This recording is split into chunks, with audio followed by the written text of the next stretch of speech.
Hi guys, what's up? My name is Jeff. Magluto tayo ng ulam para sa ating breakfast. Masarap na inihaw na bangos. Slice of sibuyas, loya, kamatis, kaunting bawang. Timpla natin ng magic sarap, salt and pepper. Lagyan din natin ng magic syrup ang loob ng ating bangos. So, hiniwan natin yan sa gitna guys. Hinugasan natin ng maiging ating bangos. Ilagay na rin natin ng ating natimplang sibuyas, kamatis, loya at kaunting bawang at irap natin ito ng foil. At ready na tayo para mag-ihaw ng ating bangos. Nilagyan natin ng salt ang ating bangos para ito ay magkalasa. Ito pong chicken liver, magkisa ng sibuyas at bawang, mag-add tayo ng ating vinegar at oyster sauce and ground pepper. So lemon juice ang nilagay ko niyan guys.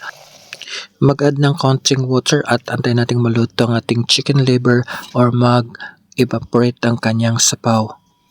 Meron tayong very healthy smoothie, oats, mango, and avocado.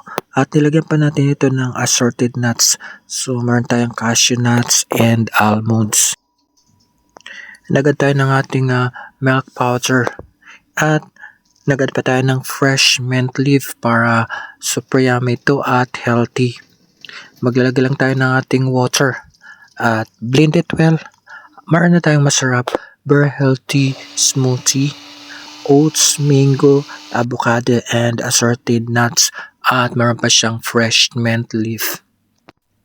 Apple tea with fresh mint leaves. Nagpakulo tayo ng water, nag-add ng fresh apple.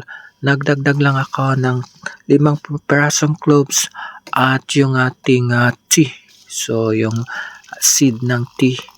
Strong tea ito guys. Nilagyan natin ng fresh mint leaves. Ang sarap nito guys at healthy pa. Medyo matamis dahil sa ating fresh apple. Wow, yummy. Luto na guys ang ating inihaw na bangos. Kakain tayo guys. At ready na ang ating pagkain. Meron tayong inihaw na masarap na bangos. At meron pa tayong sausawan. So yung ating dipping sauce, soy sauce at lemon juice. Nilagyan natin ng slice of sibuyas sa kamatis at konting bawang.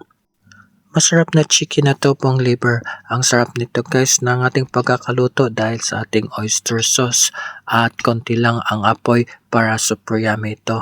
Assorted fruits, yung ating apple tea with fresh mint leaves, yung ating smoothie, meron pa tayong fresh yogurt.